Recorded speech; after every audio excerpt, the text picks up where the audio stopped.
બાજુની બાજુ ત્રિકોણમાં બે સમાન ખૂણાની સામેની બાજુ સમાન હોય. તો ત્યાં 7.2 પ્રમેયમાં આપણે શીખ્યા કે બે બાજુની સામેથી નીકળતા ખૂણા સમાન. તો અહીં પક્ષ થાય કે ઊંધો કરી નાખવાનો કે સાબિત કરવાનું છે આપણે બાજુ. તો જગ્યાએ લખી અહીં ત્રિકોણ ABC આપેલ છે જેમાં ખૂણો B બરાબર ખૂણો C એટલે એ આપણને આપેલ છે. તો આપણે સાબિત કરવાનું થાય AB બરાબર AC.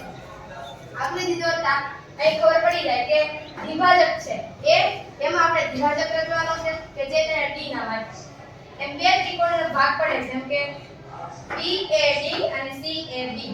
તો હવે સાબિત તરફ જઈએ તો એમાં આવે હવે અહીં ABC માં ખૂણો A પર દ્વિભાજક રચેલો છે.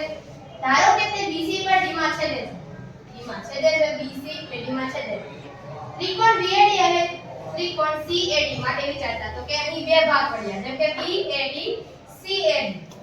હવે ખૂણ એટલે કે ખૂણાની જે આપણને પક્ષ કહે છે હું કહેતી નથી જેમ કે ખૂણો B બરાબર ખૂણો C કે જે સમાન છે. હવે બાજુની વાત થાય તો AD અને AD જેમ કે અહીં બે ભાગ કરવામાં આવે તો કે આ સામાન્ય બાજુ કહેવાય જેમ કે આ અને આ એટલે અહીં લખવાનું સામાન્ય બાજુ. અને પછી આવે ખૂણો તો કે ખૂણો BAD